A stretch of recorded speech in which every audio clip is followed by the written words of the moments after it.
Alors, au nom de l'école polytechnique de Bruxelles de l'ULB et au nom de la faculté d'architecture de l'ULB, Bernard et Rika pour la faculté polytechnique, vraiment, soyez bienvenus. Je vous souhaite à tous la bienvenue à cette leçon inaugurale de la chaire Franqui, dite Belgique, puisqu'il y a des chaires Franqui Belgique et internationales. Pour ce soir, écoutez notre ami Johan Lagall, dont je vais faire une petite introduction très peu académique. Je ne sais pas si vous m'entendez bien. Parce que, alors je me disais tout à l'heure que c'était presque un rêve qui se réalise. J'exagère un peu, mais à peine.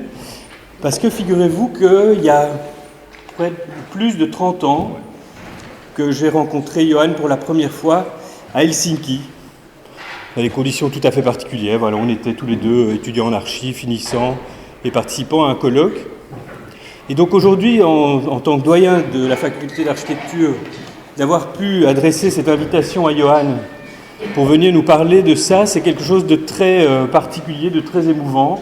Et donc je voulais souligner ça, même si je disais à Christine tout à l'heure, on est dans un cadre plutôt académique, mais je pense que même si on est dans un cadre académique, il y a de la place pour ce type de considération.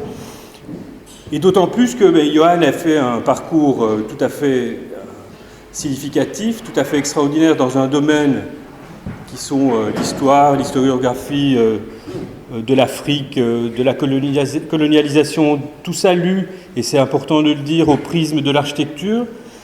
Et donc il a fait cette carrière à l'université de Gand, voilà, moi je travaille ici à l'université de Bruxelles, et donc ce sont des retrouvailles à beaucoup de titres et sur un sujet très très très important pour nous, faculté d'architecture de l'ULB, parce que nous tentons, et il y a quand même toute une série de personnes ici qui, par leur présence, en témoignent, de travailler cette question de l'Afrique, de l'architecture en Afrique, en République démocratique du Congo en particulier. Et donc, pour nous, c'est très très significatif que ce soit toi qui viennes ici nous parler de ces questions africaines et d'architecture. J'insiste pour dire combien l'architecture comme discipline, l'architecture comme outil et comme matière en soi est une très belle source de réflexion des uns avec les autres, des uns pour les autres et d'ouverture mutuelle.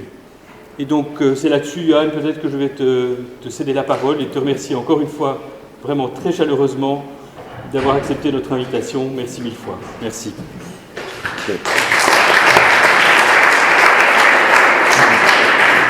Est-ce que vous m'entendez comme ça? C'est bon pour tout le monde aussi? Ok, parfait. Donc de mon côté aussi, grand merci à Pablo, merci à Bernard, à Rika, donc tout le monde qui était concerné dans cette invitation. Ça me plaît beaucoup d'être ici. Comme Pablo l'a dit, on se connaît depuis 30 ans. On ne se voit pas toujours très régulièrement, mais quand on se voit, c'est toujours un plaisir. Donc voilà, je suis très content ce soir. Ce que je vais faire ce soir, et le disclaimer, c'est que je vais parler 2 heures, parce que je suis censé de parler 2 heures selon le contrat Franqui. Donc si vous en avez marre, vous quittez, s'il n'y a pas de problème, mais j'espère que ce sera quand même assez passionnant, que vous restez jusqu'à la fin. Mais donc ce que je vais faire aujourd'hui, c'est une sorte d'introduction, une série de cours, une conférence, et ce soir, ce sera même un peu personnel aussi. Donc je vais parler de l'historiographie, de l'architecture et de l'urbanisme colonial, postcolonial en Afrique, mais en quelque sorte, c'est ma propre trajectoire que je vais illustrer. Et je vais commencer par une photo une vue typique que j'ai vue pour la première fois en personne, la première fois que je suis allé au Congo, à Lubumbashi, notamment en août 2000. Et pour moi, c'était une découverte d'un paysage urbain que je connaissais à travers des sources historiques, mais j'étais bien sûr frappé par le mur. Et donc, ce que je vais essayer de vous expliquer aujourd'hui, c'est comment je regardais cette photo et cette vue en 2000 et comment je la regarde aujourd'hui. Parce que, comme j'ai dit, je suis arrivé pour la première fois au Congo en 2000. J'avais déjà fait pas mal d'années de recherche, donc j'avais toute une documentation avec moi. Et ça, c'était les photos que j'avais, donc les sources publiées de l'époque, les photos anciennes. Donc moi je m'attendais à voir une sorte de garden city avec une belle architecture des villas. Et donc j'arrive sur place et ce que je constate, je vois ceci. Et donc toute la question qui se pose, est-ce que c'est un problème, les murs? Et donc à l'époque, oui, peut-être, j'étais un peu frustré, on ne voyait pas très bien toutes les villas, c'était impossible d'y entrer sans avoir un guide local.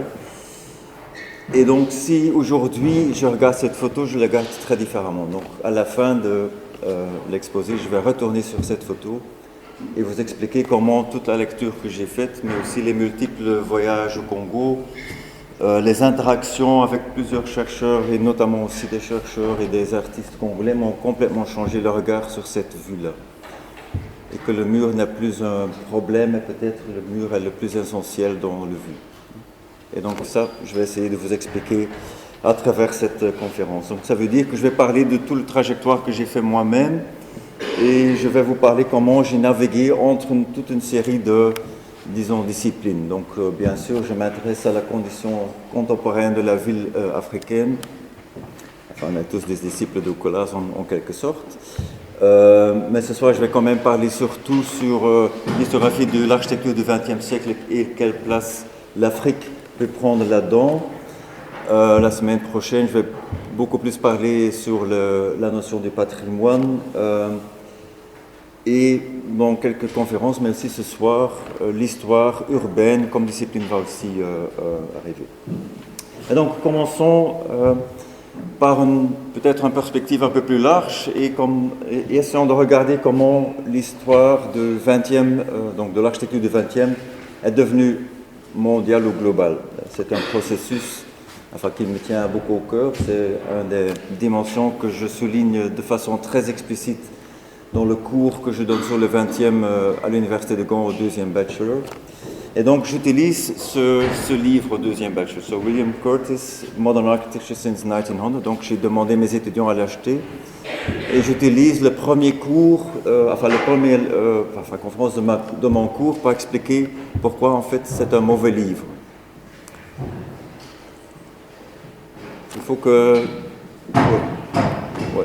Il semble que le micro ne soit pas bien réglé, okay. Alors mets-le plus haut peut-être. Mais sinon on fait l'autre. Tu préfères le micro? Oui, je peux prendre celui-là. Vas-y un peu. Ouais. C'est mieux comme ça? Oui. Ok, bon, vous avez raté déjà toute une partie, mais c'est pas grave.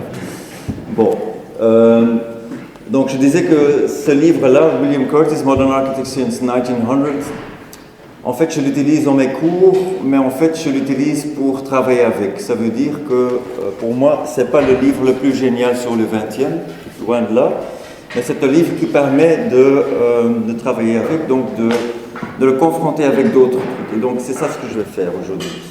Donc si on regarde le table de matière, et si on regarde surtout le regard géographique de Curtis, on pourrait dire que c'est un des livres le plus large. Donc il y a bien sûr toute l'Europe et les États-Unis, mais il y a bien sûr aussi le Japon, il y a l'Inde, il y a le Brésil. Mais le problème avec le livre, c'est qu'il part d'une sorte de prémisse que l'architecture du XXe monde se découvre en suivant le trajectoire des maîtres. Et en particulier Le Corbusier, bien sûr. Et donc moi je suis très content que l'autre intervenant dans le chef Francky, c'est Jean-Louis Cohen, parce que je vais quand même parler un peu de lui. Et comme il va parler de Gary, donc moi je vais parler sur l'internalisation et comment il le présente. Mais donc en 1996, il écrivait dans un très beau texte, Le Corbusier, whose wanderings were equaled only by those of Tintin. Pour quelqu'un qui travaille sur le Congo, Tintin c'est très important, comme on le sait, Le Corbusier n'a jamais mis de pied au Congo. Donc Le Corbusier est un problème pour moi. Est-ce que je peux l'utiliser comme clé d'entrée? Peut-être, mais pas tellement. Et donc le livre de Curtis, en fait, part de cette idée qu'il y a une sorte de diaspora de l'architecture moderne. Donc l'architecture moderne émerge au centre et puis est en train de se distribuer autour du monde. Et donc ça c'est une histoire assez conventionnelle et une histoire qui, au cours du temps, a été réécrite, je dirais. Et quand j'étais en train de faire mon doctorat, donc je parle de deuxième moitié des années 90, j'étais assez intéressé par ceci, par une trajectoire qui était un peu incomplet. C'est le trajectoire de ce monsieur-ci, Ernst Mayr, donc architecte en chef de la ville de Francfort, donc un protagoniste du mouvement moderne. Donc on le connaît tous, il est dans Curtis, donc c'est Francfort à la fin des années 20 qui est vraiment au centre de l'intérêt de Curtis. Mais Mayr est une des personnes qui prend ses valises le moment où il y a un changement de régime en Allemagne, et donc il prend ses valises, il va à l'Union soviétique à l'époque. Il commence à travailler comme urbaniste et architecte, et après quelque temps, le climat politique devient très compliqué, et puis il en a marre. Qu'est-ce qu'il fait? Il devient agriculteur en Afrique de l'Est. Et donc il en a marre. Mais en quelques années, il reprend ses fonctions et ses activités comme architecte urbaniste dans une colonie britannique comme allemande, donc c'était pas tellement évident. Et donc, ce n'est qu'en 2001 que dans une exposition et le catalogue qui l'accompagnait, donc le Deutsches Architekturmuseum a redécouvert en quelque sorte cette trajectoire africaine de Ernst Mayr. Et donc, on voit des bâtiments qui sont assez épatants en Nairobi. Il y a des expérimentations avec un logement à bon marché, et puis il y a des maisons collectives pour des agents coloniaux. Et donc en 2001, on présente cette trajectoire africaine de Ernst Mayr comme une sorte de complément à cette histoire que Curtis n'a pas écrite de façon complète. Aujourd'hui, et je parle d'ici, ce sont des textes qui datent d'ici presque 10 ans maintenant, on regarde cette trajectoire de Ernst Mayr aussi de la perspective du colonialisme. Donc qu'est-ce que ça veut dire un architecte et un urbaniste allemand qui travaille dans une colonie britannique, dans un territoire colonisé? Et donc c'est quand même assez bizarre de constater que le colonialisme a été complètement, peut-être pas occulté, mais quand même oublié par beaucoup d'historiens d'architecture. Et donc il faudrait quand même rendre hommage à Jean-Luc Cohen, parce que c'était un des premiers survey books sur l'architecture du XXe, où le colonialisme est vraiment thématisé comme une dimension clé de cette histoire du XXe. Donc si vous regardez, et donc si je mets un point d'interrogation à côté du Worldwide History, je pense que c'est quand même une histoire pas complète non plus.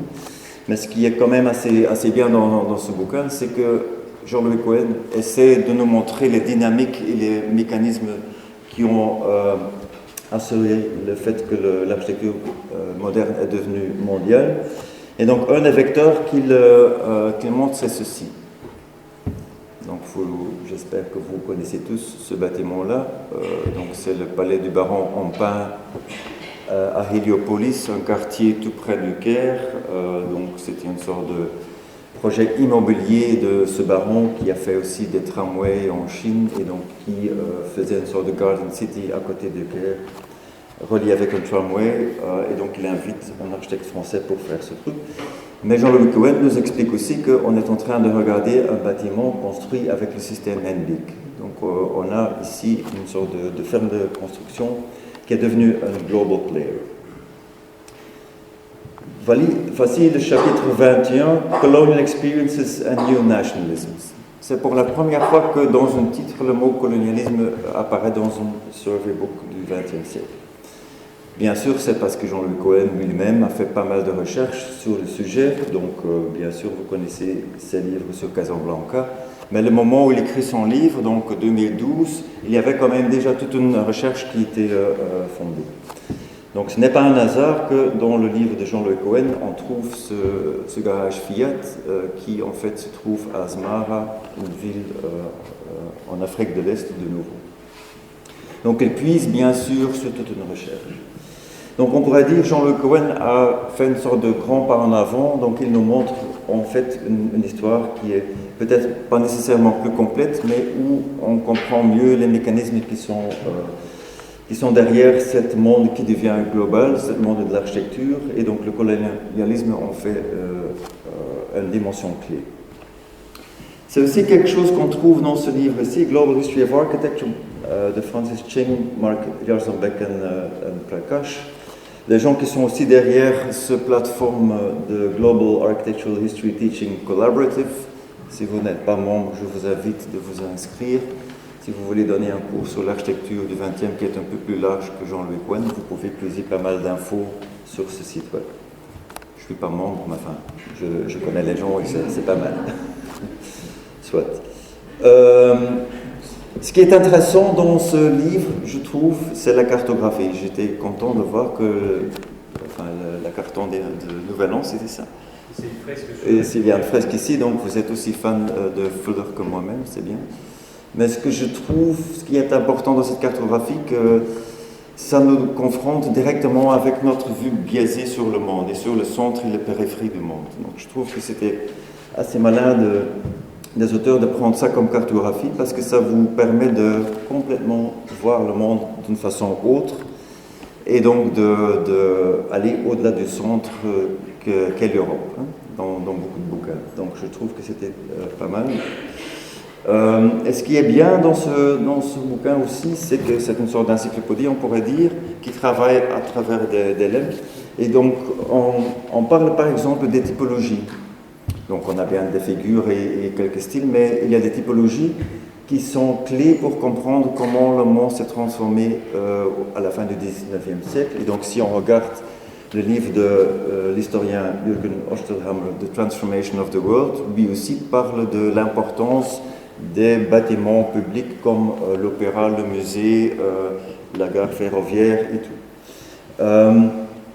Et donc, ce qui est bien ici, c'est qu'on a à la fois le British Museum à Londres, on a le musée franco-égyptien au Caire, et on a le Prince of Wales Museum in Mumbai sur une page. Et donc, ça change complètement le regard.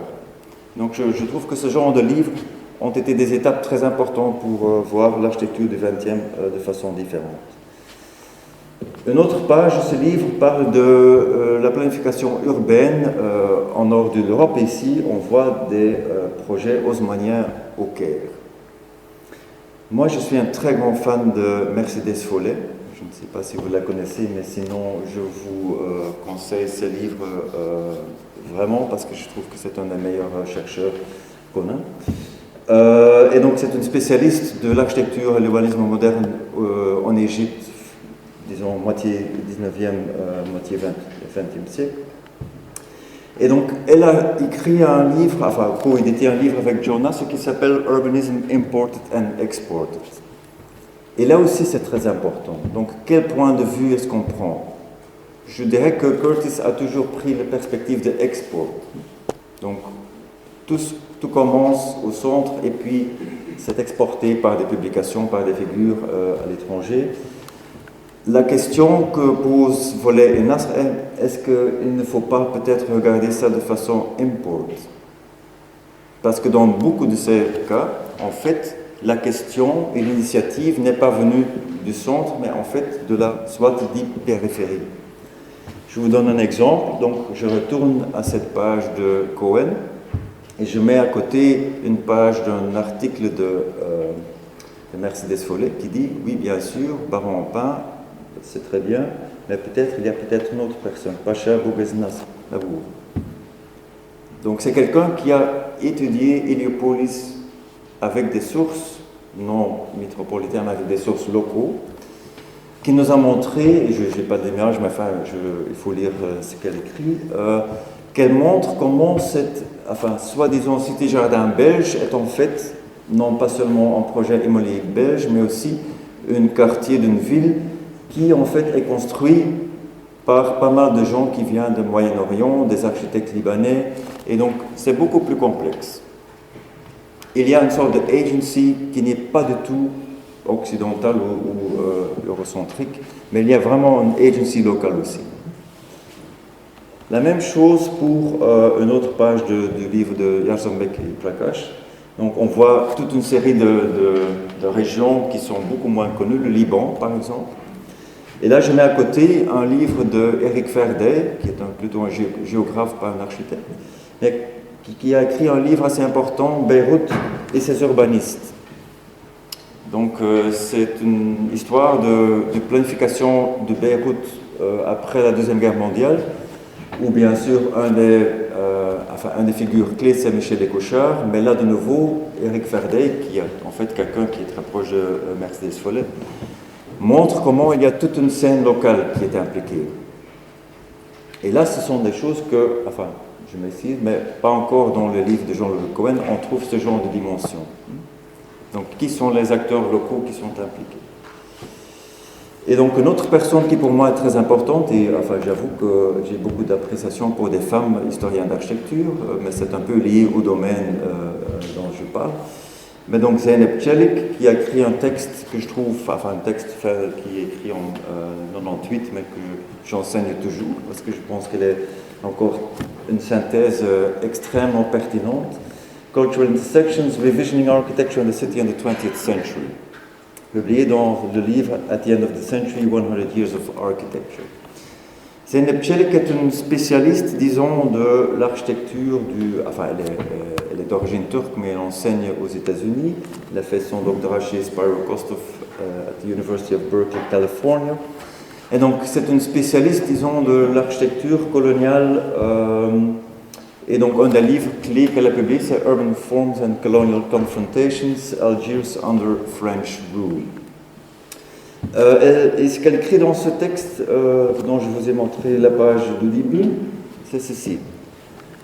The systemic repetitions of tired formulas continues to coalesce into a seemingly coherent and authoritative truth. The division of the world into first and third, with the clouded second disappearing ever faster. Developed and underdeveloped, central and peripheral, Western and non-Western, and all that culminates in the contrived debate between Western modernism and the traditions of others, and is reduced to a paradigm memorably summarized by Rashid Arain as our Bauhaus, others' Mudhouse. Regardless of where and how it originated, it is essential to understand modernism as a universal phenomenon in the 20th century and not as something that belongs solely to the West. Et donc pour moi c'est un argument clé.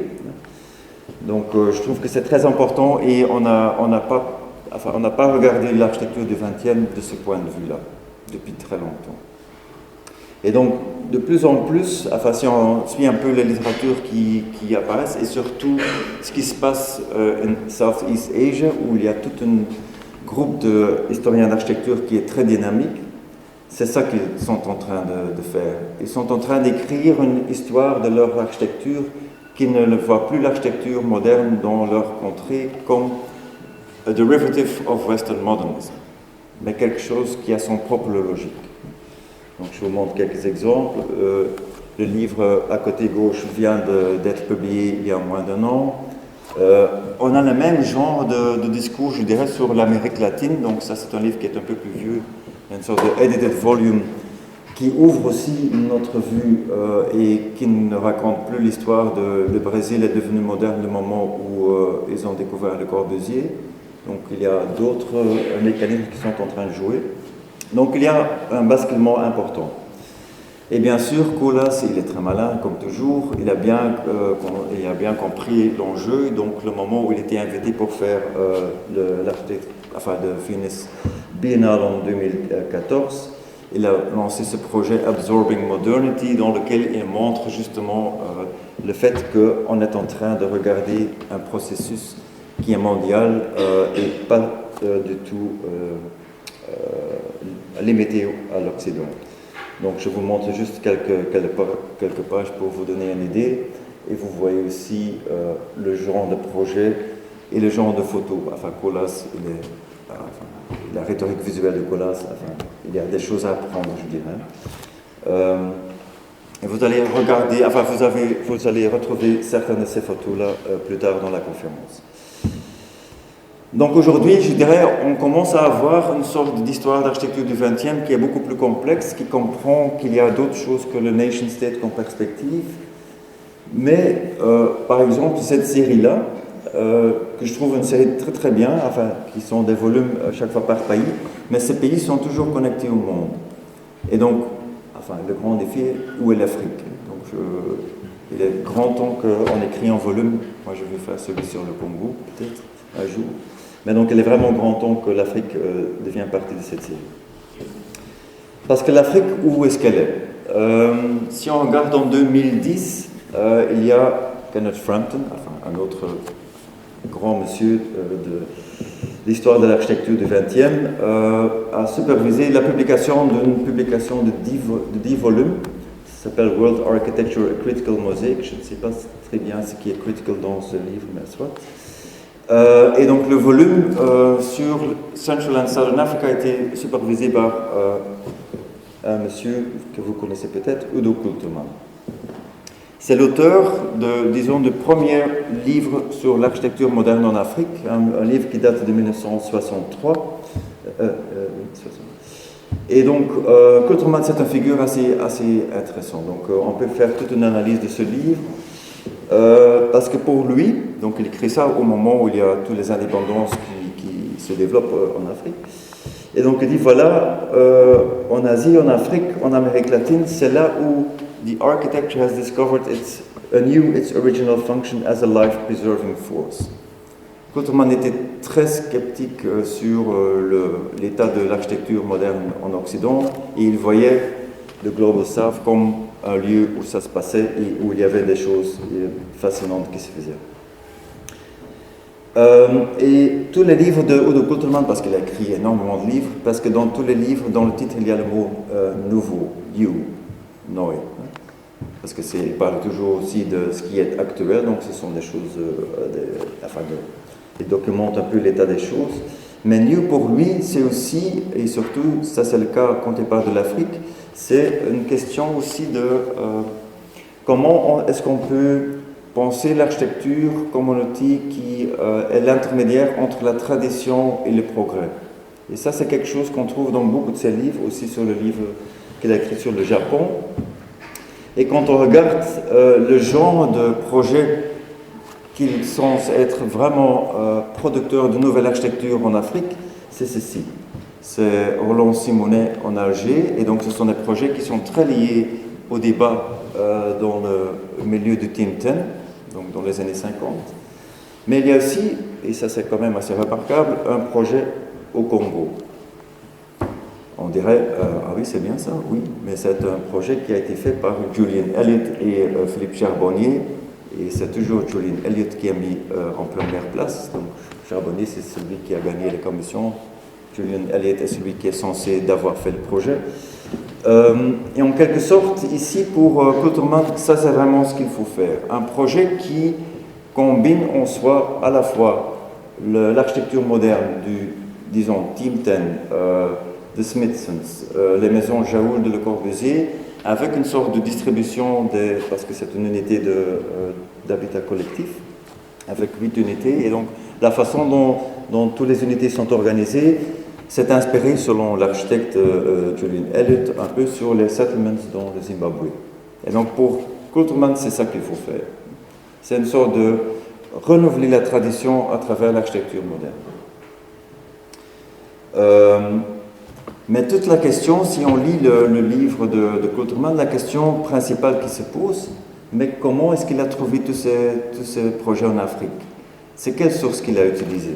Et donc, si on commence à penser que les publications de l'époque ont été très importantes dans la documentation qu'il a fait en 1963, et on commence à se penser, à regarder un peu de façon critique ces sources, il y a quand même quelque chose qui apparaît. Donc, l'architecture d'aujourd'hui, une revue qui se veut internationale, publie pas mal de choses sur l'Afrique pendant les années 50-60. Donc des choses comme ceci. On est en Maroc, ici on est en Alger. On a fait avec les étudiants une analyse sur l'architecture de Latine-Amérique et celui de l'Afrique qui a été publié dans les pages de l'architecture d'aujourd'hui. Et on a regardé aussi le comité de rédaction et les foreign correspondents. C'est un exercice assez illuminant parce que qu'est-ce qu'on voit? Pour l'Amérique latine, ce sont en fait des architectes pratiquants locaux qui envoient des infos sur qu'est-ce qui a de la valeur pour publier dans les pages de l'architecture d'aujourd'hui. Si on regarde l'Afrique, ce sont tous des architectes français, membres de la comité de rédaction, qui eux-mêmes travaillent en Afrique, qui utilisent les pages de l'architecture d'aujourd'hui pour faire leur autopromotion. Enfin, c'est quand même un peu bizarre. La même chose, Architecture Review. Donc si on prend celui-là, et c'est un revue que Ottoman sans doute connaissait aussi, on peut faire la même chose. Là, ce qu'on a, c'est la production dans les territoires britanniques en Afrique qui sont publiés. Et avec l'exception du travail de Candelis and Woods au Maroc, parce que les Smithsons étaient très contents de ça. Et donc, on a des sources extrêmement biaisées, je dirais, qui constituent le premier survey de l'Afrique, de l'architecture moderne en Afrique. Donc, il faut faire très attention avec celui-là. Une source qui est beaucoup plus intéressante et qui peut-être a informé Ottoman, mais je ne suis pas tout à fait sûr, c'est celui-là. C'est Edilizia Moderna, une revue italienne de l'époque, où la documentation est beaucoup plus intéressante parce qu'elle a été envoyée par des gens pratiquant sur place. Donc souvent encore des architectes occidentaux, bien sûr, mais qui n'étaient pas en Europe, mais qui en fait étaient ancrés dans le local. Et donc ça fait quand même une différence.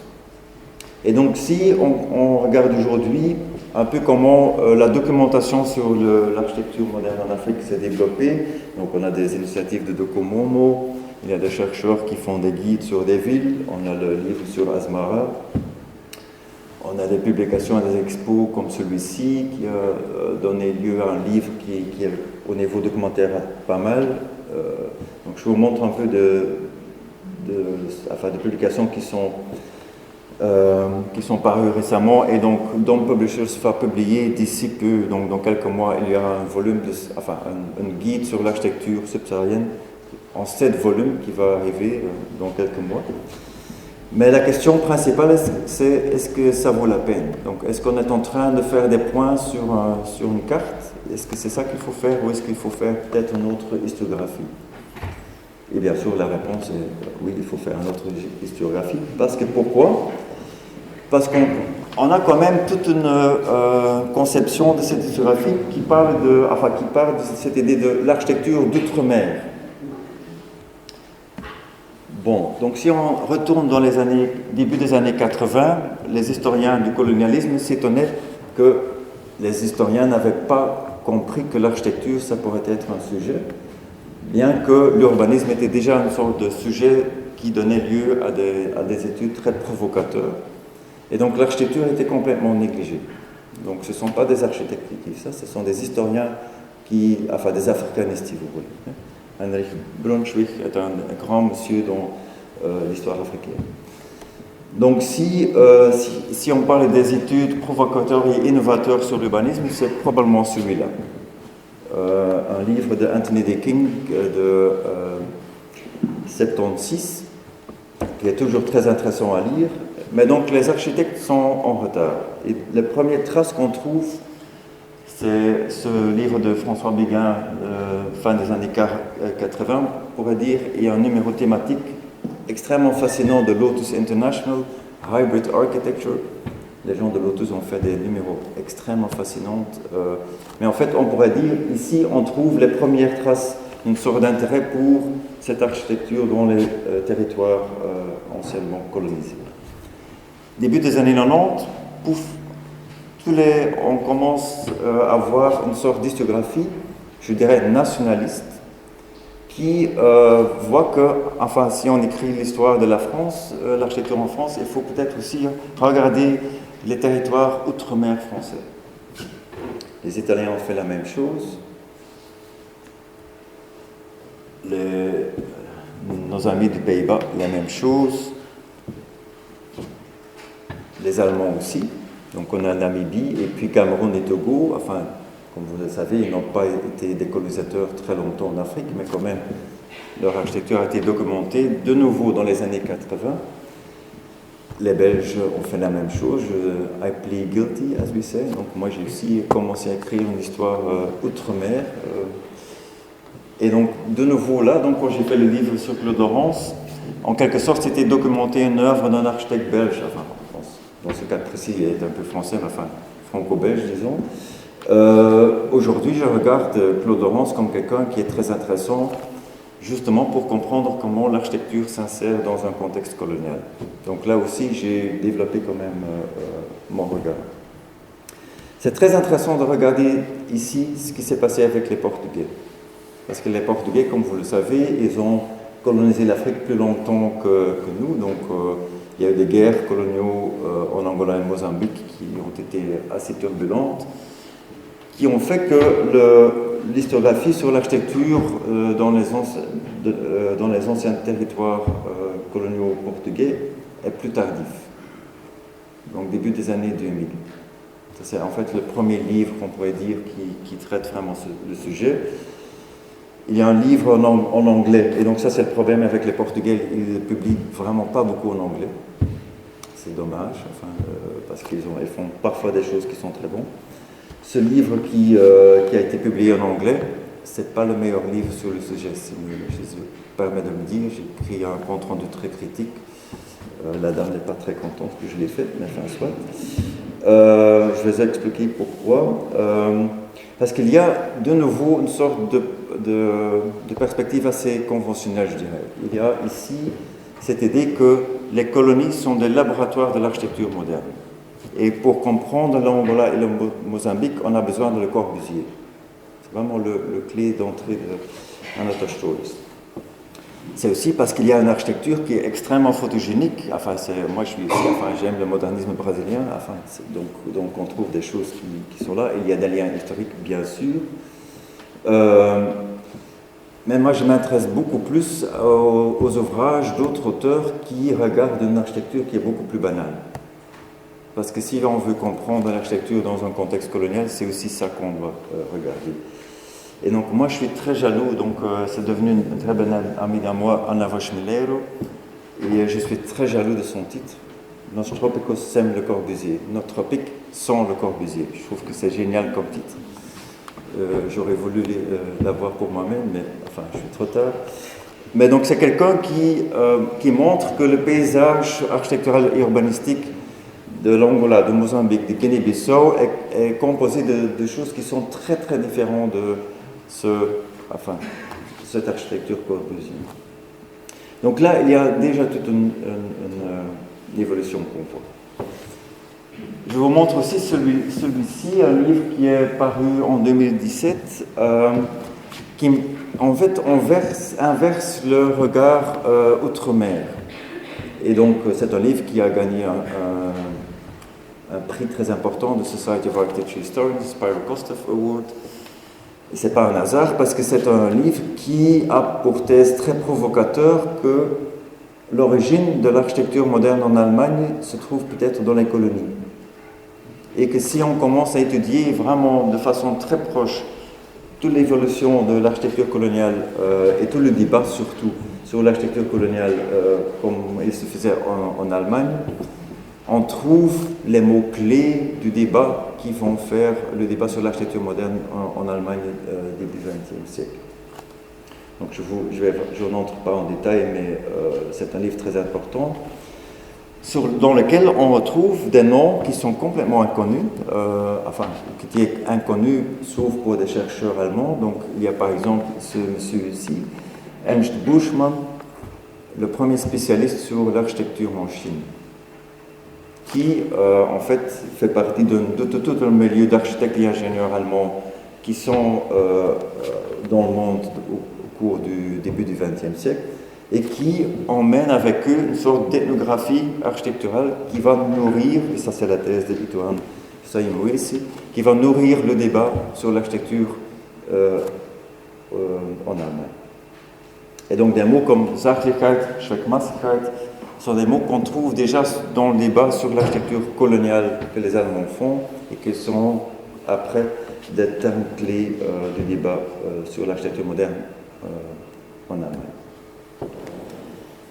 Voilà, donc vous voyez déjà comment il y a des évolutions assez importantes. Où se trouve l'architecte africain dans tout ça? Parce qu'on a parlé des gens qui ont voyagé. est-ce qu'il y a quelque chose comme After the Masters? Donc, est-ce qu'on peut faire un livre comme l'ont fait Peter Scriver et Butt sur ce qui s'est passé en Inde après le passage de Le Corbusier, Maxwell Fine, Jane Drew et Pierre Jeanneret? Ben, de nouveau, il faut faire hommage à Culterman qui a écrit déjà dans les années 80 un livre qui s'appelle Der Architekt in der Dritten Welt. Un livre qui, si vous le trouvez en bouquinerie, il faut l'acheter, c'est assez rigolo de voir ce genre de livre. Et dans lequel il montre déjà un nombre d'architectes africains. Zevako, Eli Azagouri, et puis un monsieur avec un nom très compliqué à prononcer, Wole Olumuyiwa. Bon, donc on a des gens comme Simonet, bien sûr, qu'on connaît très bien, qui fait partie des études récentes, qui a travaillé en Alger, qui faisait partie du CIAM Alger.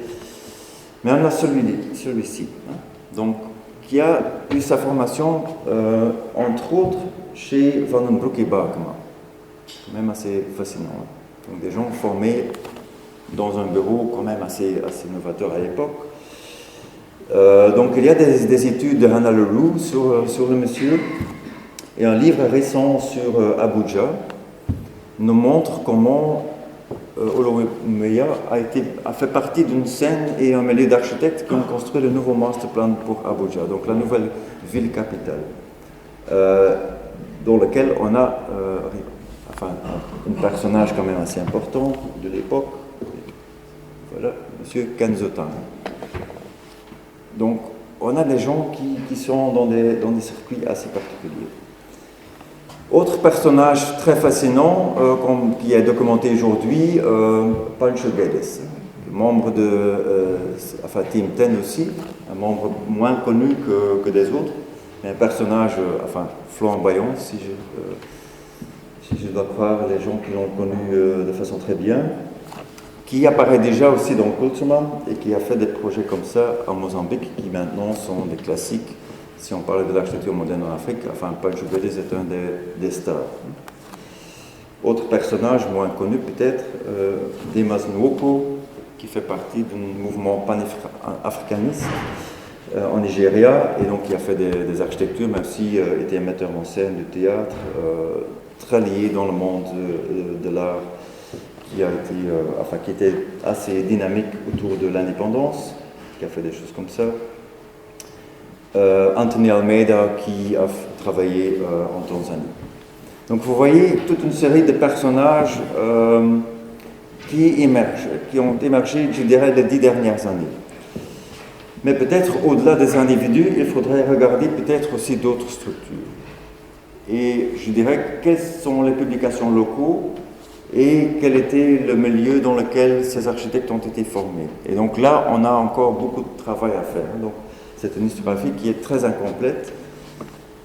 Moi, je dois dire que ce livre-là, donc de nouveau, c'est Mercedes Follet, c'est peut-être le livre pour lequel je me trouve aujourd'hui ici devant vous.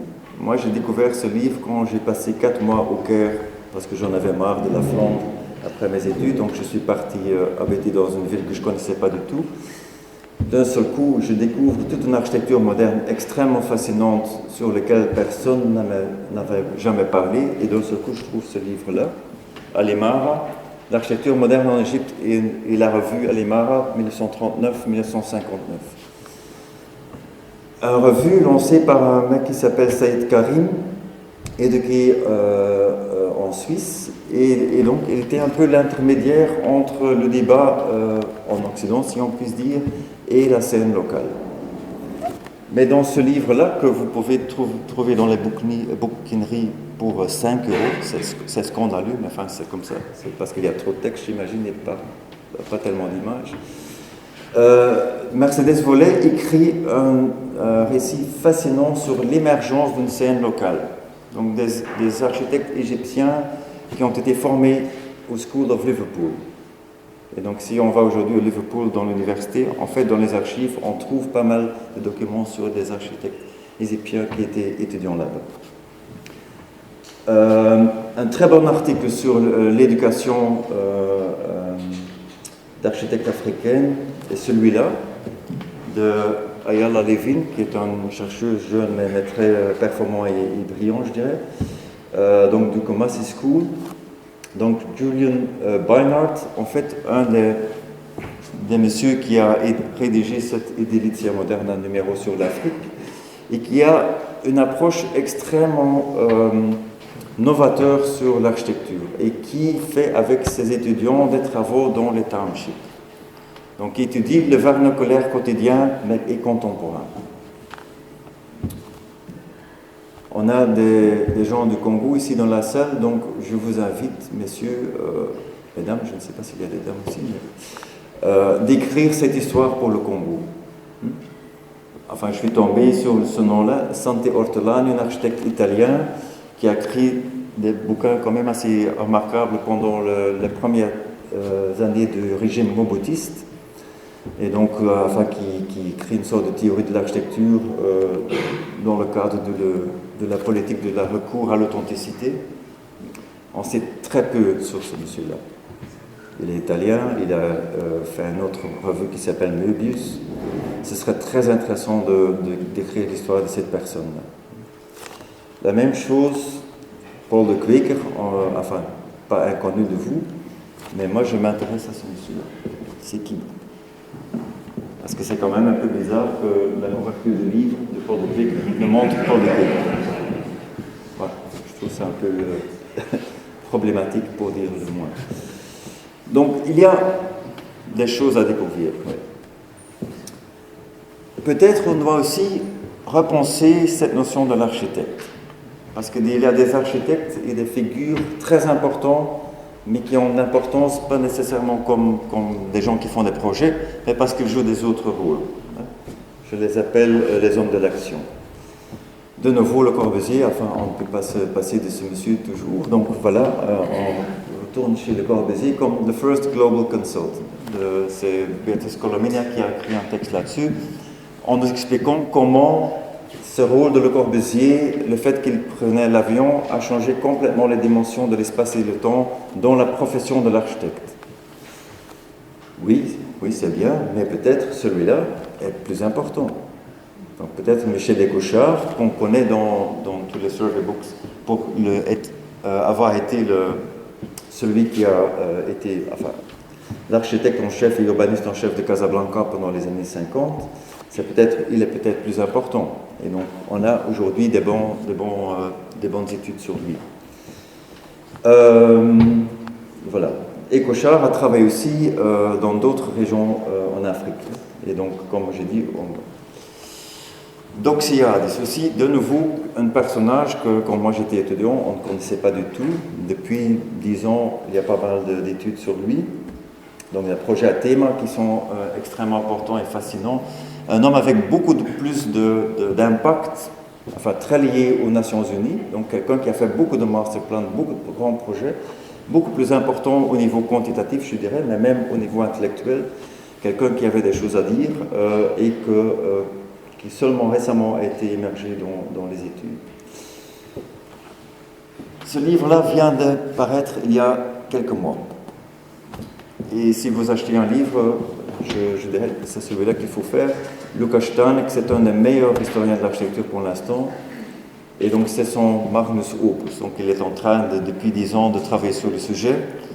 Et donc il nous montre que pendant l'époque de la guerre froide, il y a d'autres acteurs qui arrivent en scène. Il est polonais lui-même, donc il regarde bien sûr le Pologne, mais il regarde aussi la Roumanie. Et donc d'un seul coup, on a toute une série d'architectes qui travaillent souvent pour les États, parce que les États, bien sûr, après les indépendances, se présentent aux nouveaux États africains et ailleurs au monde comme des gens qui n'ont pas un passé colonial. Donc voilà, on peut vous rendre service et on vous construit des choses comme ça. Souvent en partenariat avec des acteurs locaux. Donc là, il y a toute une sorte de nouvelle historiographie qui est en train de se former. On pourrait dire la même chose pour les Israéliens. Donc, eux aussi se sont présentés comme étant un État sans passé colonial, et donc ils ont été présents sur le continent africain dans les années 60-70 de façon majeure. En quelque sorte, ils ont utilisé, et ça c'est le dark side of the story bien sûr, ils ont utilisé leurs expériences en planning surtout pour après faire des grands projets de settlements en Israël. Donc ce sont les mêmes personnages en fait. Bon. Moi j'ai travaillé brièvement sur ce monsieur-là, et ce qui m'intéressait dans lui, c'était pas ses activités comme architecte, mais ses activités comme expert. Donc il s'appelle Henri-Jean Calsat, un homme avec 5 ou 6 diplômes, extrêmement brillant, enfin architecte, urbaniste, psychologue, médecin, enfin vous le nommez. Dans les photos, il a parfois des yeux un peu bizarres, donc je pense qu'il est un peu flamboyant aussi. Enfin, je ne l'ai jamais rencontré. Hein. Enfin, quand je regarde les photos, je dis, il est présent dans la chambre. Les premières traces qu'on trouve de lui, ce sont des projets de fin d'études qu'il a publiés dans l'architecture, numéro 2 d'architecture d'aujourd'hui, France Outre-mer, dans les années 1945. Une sorte d'exercice de faire des projets pour des différentes zones climatiques en Afrique. Assez fascinant. Où on voit une sorte d'exercice beaux-arts, mais tourné parfois moderne et dans des endroits très spécifiques. Il devient très rapidement un expert dans le domaine de l'habitat en Afrique. Il fait pas mal de voyages officiels. Et, comme il est médecin aussi de formation, devient un architecte spécialiste d'hôpitaux. Donc, vous voyez l'hôpital de Congo-Brazzaville qui est en train de présenter Powers That Be. Donc, c'était un homme avec beaucoup de réseaux. Un homme avec beaucoup de réseaux parce qu'il a aussi travaillé dans des missions sur des sujets très importants qui, en premier lieu, n'ont rien à voir avec l'architecture, mais quand même qui sont très importants si vous voulez penser le futur des villages ou des villes, donc le péril fécal. Et donc, il fait des dessins. C'est pas mal quand même. Et puis, après les indépendances, il devient expert pour l'Organisation mondiale de la santé. C'est très intéressant de regarder ses archives pour voir comment ça fonctionne. Les rapports qu'il écrit sont d'une sécheresse incroyable, donc ils sont très génériques. Et donc, pour moi, c'était très difficile de comprendre que vous aviez un rapport sur le Soudan et un sur l'Indonésie, qui sont presque semblables. Donc, ce sont des rapports pour établir un plan de développement d'un réseau de médecine au niveau national. Donc, ce sont des rapports de 30 pages. Je ne comprends pas comment en 30 pages on peut développer un projet comme ça, mais le monde de consulting, c'est ça. Et dans les archives, j'ai trouvé un carnet qui montre extrêmement bien comment un consultant travaille. Donc, il lit des choses, il parle à quelques personnes, et puis il tape son rapport, il encaisse. C'était quand même c'était extrêmement fascinant de voir comment ça fonctionnait. Donc, et ce sont ces gens-là qui changent le monde. Je vous le dis, ce ne sont pas les architectes. Donc, ça veut dire que si on veut comprendre ce genre de modus operandi de ces personnes, on doit comprendre tous ces mécanismes économiques et politiques qui sont derrière. Mark Princeton a fait ça un peu pour la fin de l'Empire britannique. Et un personnage qui est très clé là-dedans, c'est celui-là, Robert Matthew, un architecte écossais. Donc le livre, il est épais comme ça. Donc c'est vraiment une brique très bien écrite par Miles Glendinning. Mais le chapitre qui m'intéresse là-dedans, c'est celui-là, The Commonwealth of Design, Matthew's Global Vision. Ce n'est pas Matthew comme architecte ici, c'est Matthew comme une sorte de broker. La personne qui aide des gens à avoir des commissions très importantes. Donc il était très important pour donner le Master Plan of Islamabad à Doxiadis. C'est grâce à Matthew que ça s'est fait. C'était un type qui a été président de l'Union internationale des architectes. Et donc, si on lit Jean-Louis Cohen, il dit l'Union internationale des architectes, c'est une sorte de bureau de voyage. C'est un peu mesquin, je dirais. Je pense que c'est plus important que ça. Et donc, tu vois ça si tu comprends comment quelqu'un comme Matthew a opéré. Donc, il était par exemple très important à organiser la conférence de l'UIA à Cuba le moment de la crise des missiles. Hein. Donc, tu vois des architectes qui prennent d'autres rôles. Je pense que c'est très important, ce genre de recherche. J'ai eu la chance de superviser une doctorante brillante, Kim Derat, qui a travaillé sur les programmes de la construction scolaire en Afrique post-indépendante et qui a regardé qu'est-ce qui se passe si vous suivez, if you follow the money. Donc si tu prends l'UNESCO, European Development Fund, World Bank, et vous regardez la politique de la construction scolaire, qu'est-ce qu'on découvre? On découvre un monde d'architectes que moi je ne connaissais pas du tout. Donc des gens très importants, des bons architectes, mais qui jouent d'autres rôles. Par exemple, celui-là, pas le monsieur le plus fashionable qu'on peut penser, mais John Beynon, incroyablement important. C'est celui qui a développé les programmes de la construction scolaire pour l'UNESCO. Donc, tous les guidelines. Et donc c'est un architecte, donc il a écrit des guidelines architecturaux. Mais il n'a pas fait un projet lui-même. Et donc ce genre de basculements historiographiques sont très importants. Certains des projets qu'elle a étudiés sont des projets par une firme scandinave Norconsult. De nouveau, Curtis Frampton ne parle pas de ces gens-là. Un bureau de, je ne sais pas, plus de 500 personnes qui a toutes les compétences de l'architecture à la climatisation, des ingénieurs, des agriculteurs, donc des trucs qui sont en train de jouer sur une autre échelle que le Corbusier. Et donc c'est ça ce genre de personnes qu'on doit regarder. Si on voit le Congo, pourquoi est-ce que dans les années 60, on a un Sicilien qui devient le chef de l'UNESCO et qui va construire toutes les écoles au Congo pendant les années 60. Enfin, il ne va pas les construire lui-même, mais il va organiser tout le programme. Un homme qui a été dans l'avion tout le temps, qui voyageait tout autour du territoire et qui avait avec lui tout un bureau d'architectes et de dessinateurs congolais. Donc, des choses à encore découvrir. Et donc, on a écrit sur lui, les archives maintenant de lui se trouvent dans le CIVA. Ce sont des archives très riches qui montrent aussi comment il a été, après avoir quitté le poste de Head of UNESCO, il est devenu architecte autonome. Il s'est associé avec Fernand Talangai, un des premiers architectes congolais à devenir sur l'avant-plan. Et donc, ils ont construit pas mal de projets très importants sur le régime mobutiste. Je retourne dans Kulturman.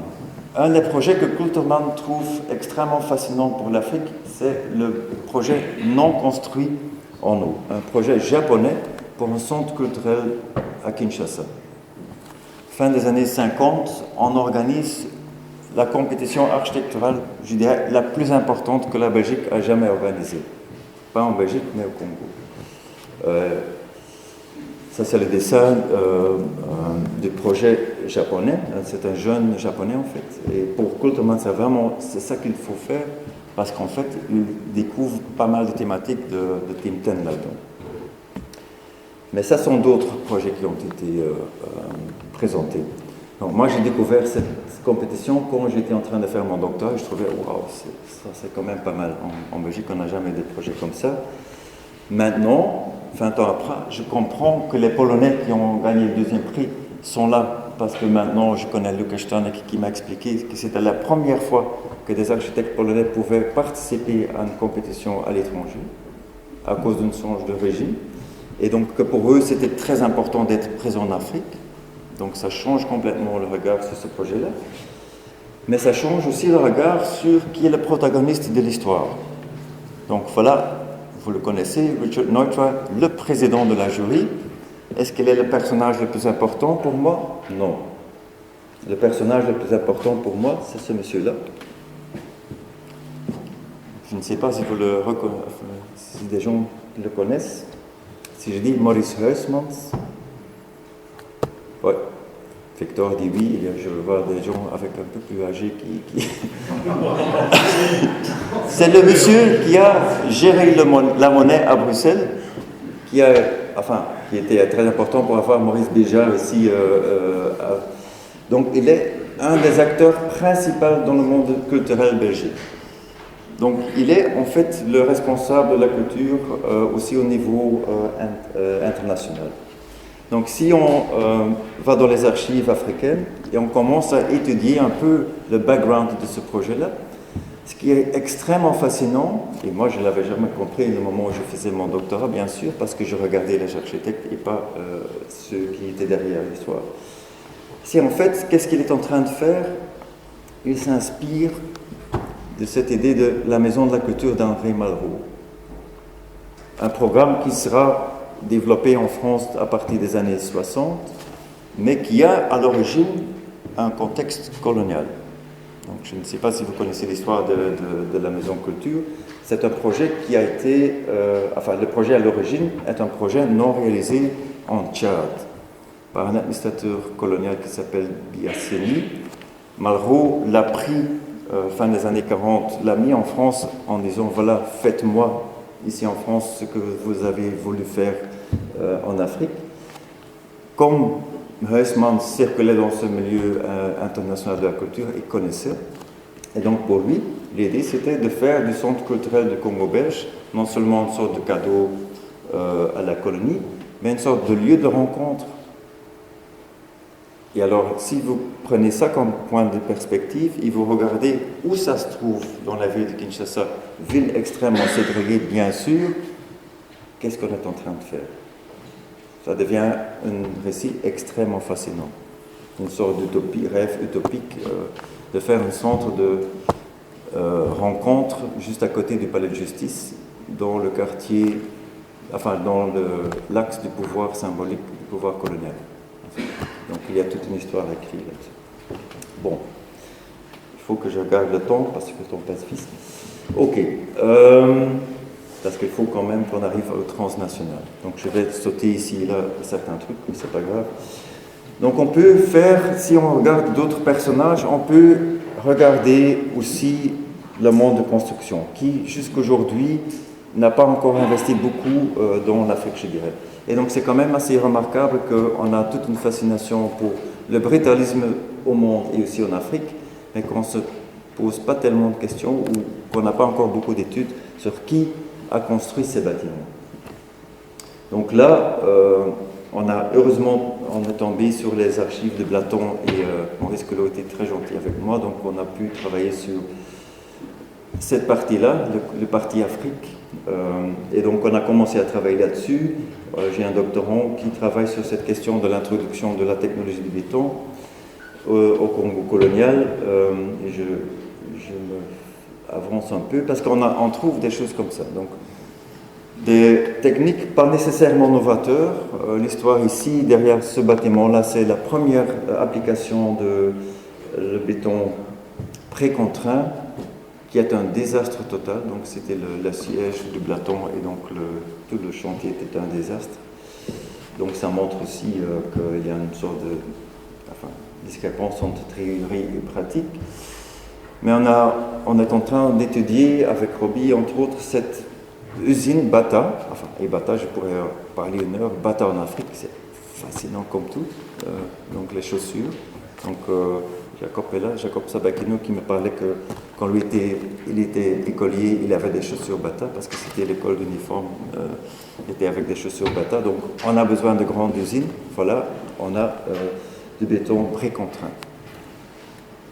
Mais on a aussi, pour la première fois dans les archives Platon, des indications sur qui sont alors les gens sur site. Donc on a des listes avec des noms, on a des photos. Donc on trouve des éléments pour écrire une sorte d'histoire sociale du chantier en Afrique, ce qui est quand même assez rare encore dans les études. Et on a aussi, et ça c'est un travail d'une étudiante à fait, qu'est-ce qui se passe si vous étudiez la façon dont Platon s'est repositionné autour de 60, le moment où ils sont assez conscients que les affaires au Congo, peut-être ça va se terminer un jour, et donc ils sont en train de voir où en Afrique ils peuvent vendre leur expertise. Ce qui est très intéressant, ils se présentent comme des spécialistes de brasserie, parce qu'ils sont liés avec la famille Lambert, et donc la brasserie, là aussi il y a toute une histoire à écrire, beer as colonial commodity, la bière c'est crucial pour comprendre l'économie coloniale, mais la clé d'entrée de Platon et les brasseries va nous aider à écrire un chapitre assez facilement sur le sujet. Construire avec les mains de Dieu. Moi, je n'ai pas parlé des missionnaires jusqu'à maintenant, mais quand j'ai étudié ce projet pour mon doctorat, j'ai regardé bien sûr parce que c'était un projet de Roger Bastin, et heureusement, je suis tombé sur aussi le client et la personne qui a construit le bâtiment. Le client, c'est un père jésuite, Leon Verwelken, famille 2, enfin donc il y a une sorte de généalogie, mais c'est celui-là qui m'intéresse ici. Le frère Engelhemes Super Saxo. Moi, je trouve le nom, je l'ai utilisé déjà parfois comme alias, parce qu'il est tellement bien. Mais c'est un personnage extrêmement fascinant, un frère coadjuteur des Pères Blancs, qui, dans la propagande des Pères Blancs, c'est comme le Stakhanov, donc c'est le travailleur modèle de la congrégation, un type brillant. Dans une autre vie, était guide de montagne, donc c'est l'homme qui surmonte les montagnes, bien sûr, dans le discours. Inventeur, donc il utilise le bambou dans le béton, mais il construit le collège de Bastin avec une équipe de 300 personnes qui doit former à la fois. Et donc je l'ai rencontré, je l'ai interviewé. Donc c'est extrêmement important parce que les Nations Unies qui suivaient la construction de ce bâtiment de très près, parce que, au niveau politique, c'était très important, ils étaient très élogieux de cette formation sur site.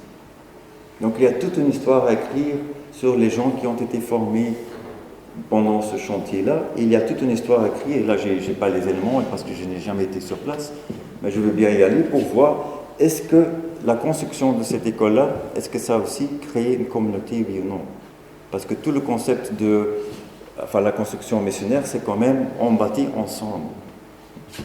Donc à quel point c'est le cas dans le Rwanda-Burundi fin des années 50, moment quand même un peu turbulente.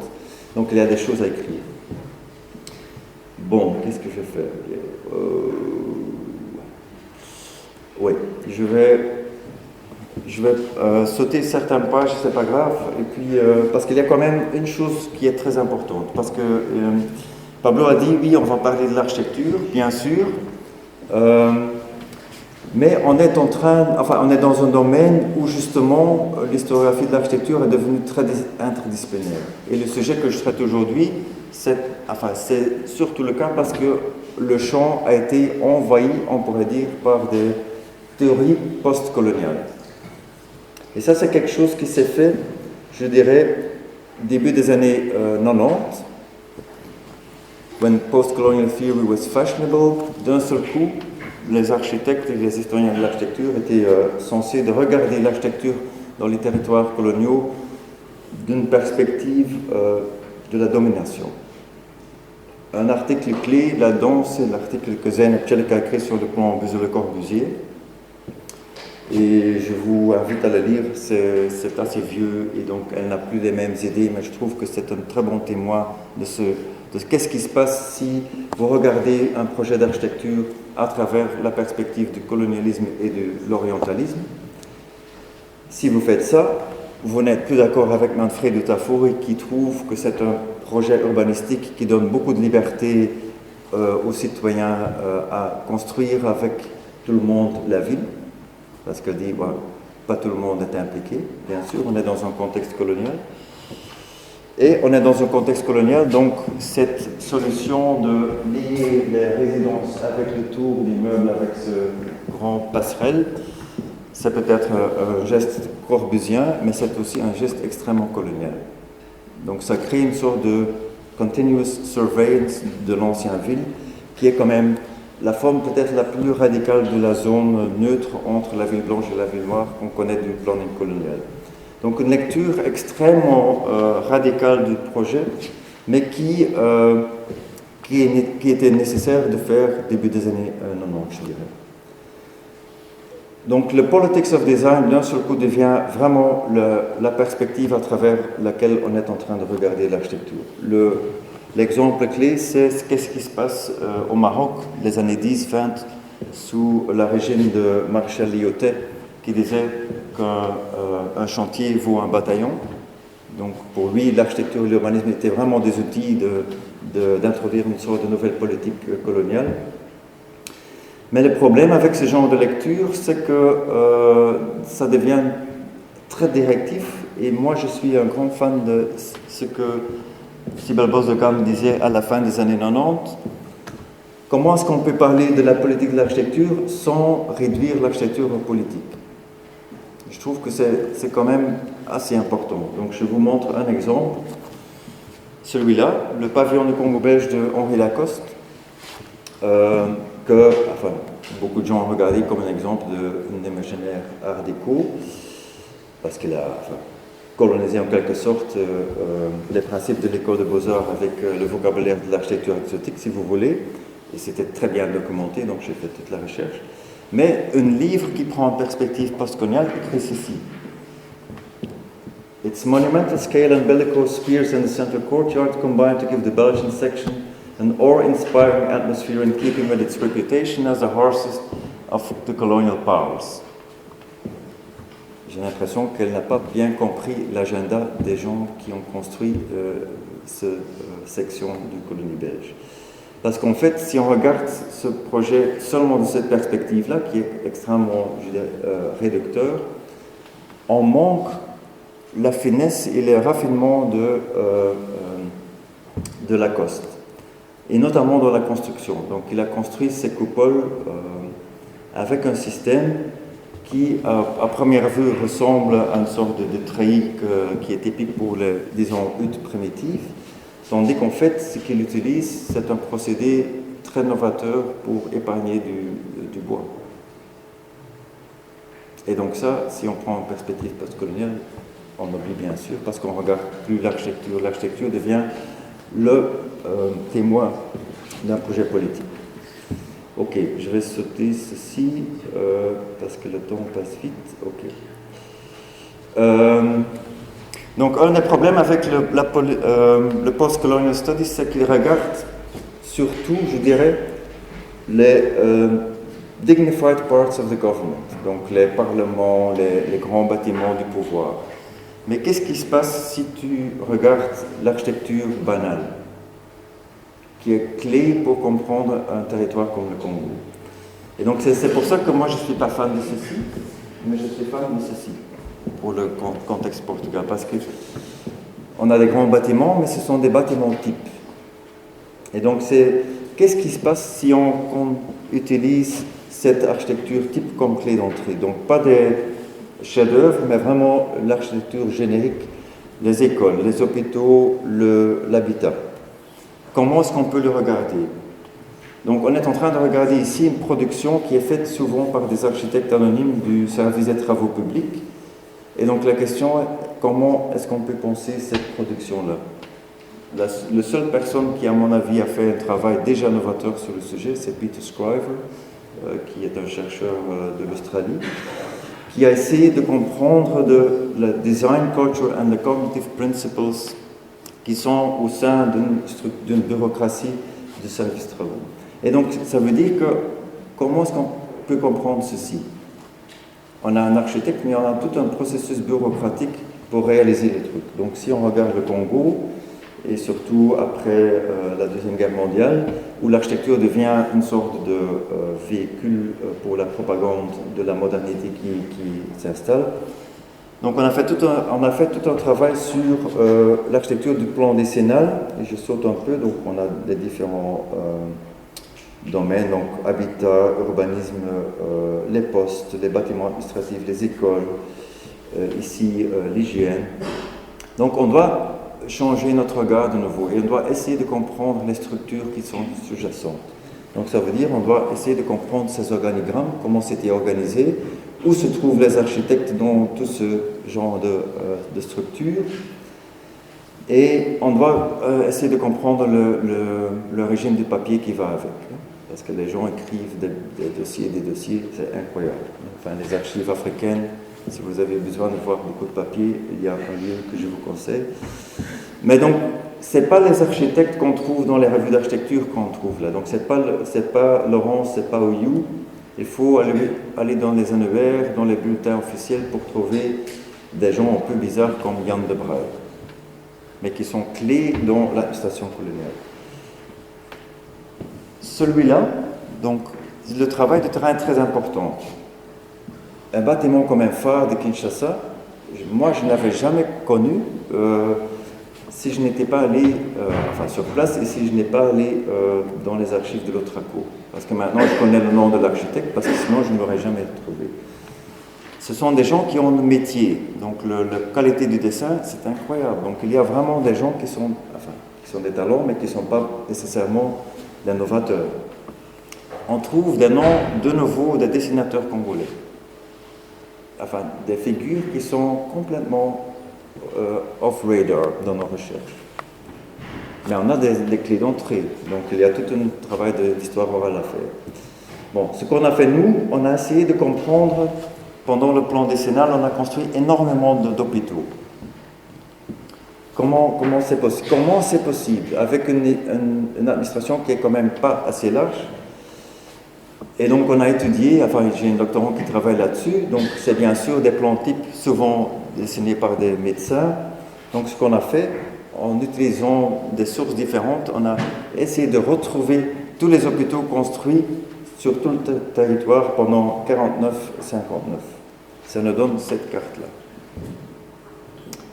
Et on essaie de comprendre les patterns, donc la répétition, pourquoi. On essaie de comprendre les contraintes locaux. Donc on s'est concentré sur 2 cas spécifiques. Le cas de Kiri, donc pour essayer de comprendre à quel point le gouvernement est capable de pénétrer dans le territoire avec le service médical. C'est très difficile d'arriver à Kiri. Donc déjà arriver là avec les matériaux de construction, c'est un défi. L'autre c'est Aru, à la frontière avec l'Ouganda. Et c'est très fascinant parce que c'est dans les régions frontalières que se passent des choses qui vont à l'encontre de la conception de Bruxelles. Parce que bien sûr, il y a des malades de l'autre côté des frontières qui, eux aussi, veulent utiliser les hôpitaux belges, bien sûr. Et donc, tout ça joue dans cette implémentation de ce réseau hospitalier. Donc là, on est déjà en train d'aller dans des directions assez différentes. Et qui nous amène vers cette idée que, et donc ça c'est la fin du titre, donc de l'outre-mer transnational. Pourquoi est-ce qu'on a besoin de transnational? Pourquoi est-ce qu'on doit aller au-delà de cette perspective nationaliste? Parce que l'Afrique et le colonialisme doivent se comprendre comme une histoire connectée. Donc les africanistes connaissent ça depuis très longtemps.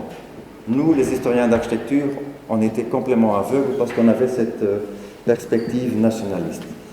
Pour les africanistes, l'Afrique c'est un continent où il y a des flux, des migrations. Donc comment est-ce qu'on peut insérer ça dans nos recherches? L'histoire urbaine sur l'Afrique c'est la même chose. La ville coloniale c'est une ville cosmopolite. C'est pas colonisé, colonisateur, c'est beaucoup plus complexe. Comment est-ce que nous, comme historiens d'architecture, peuvent travailler là-dessus? Donc je saute quelques références. Donc moi j'ai mené un réseau de recherche qui a essayé de faire ça, d'écrire une sorte d'histoire transnationale de l'architecture. On a découvert des architectes italiens qui étaient présents dans la Méditerranée, mais sans qu'il y avait une sorte de logique coloniale derrière. On a découvert toute une recherche sur l'architecture des groupes intermédiaires qui habitent des villes coloniaux et qui font une sorte d'architecture sans architecte. Donc souvent, ce sont des commerçants, des gens qui ont de l'argent, qui n'ont pas besoin d'un architecte, mais qui construisent comme ça. Et pour le Congo, c'est essentiel, je dirais. Donc pour moi, je trouve le Congo, c'est le cas par excellence pour écrire justement cette histoire transnationale. Et donc je ne sais pas s'il est dans la salle, mais Jean-Luc Félut, que je considère comme mon père intellectuel, a écrit un compte-rendu assez dévastateur de ce livre de Isidore Ndayirel, donc c'est l'histoire générale du Congo, en disant voilà, la carte sur la couverture, elle est anachronistique. Donc elle ne vous montre que le Congo comme un truc isolé du continent, tandis que pour comprendre ce qui se passe dans le Congo colonial, il faut justement regarder comment ces territoires étaient liés au monde. Et donc les travaux de Jean-Luc font beaucoup ça. Donc je vous montre je vais vous montrer juste une chose et je vais sauter parce que sinon on est là jusqu'à 9 heures. Oui. Deux choses. Le premier, c'est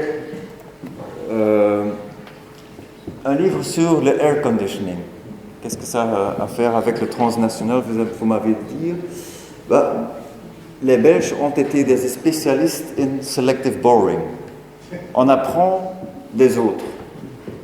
Donc on prend ce qui nous arrange. Et donc, ce qui est très fascinant si vous regardez le livre et si vous regardez la bibliographie, c'est qu'on regarde ce que font les gens des Pays-Bas en Indonésie, on regarde les Italiens en Libye, et un personnage clé dans le livre, c'est un ingénieur allemand, Friedrich Fick.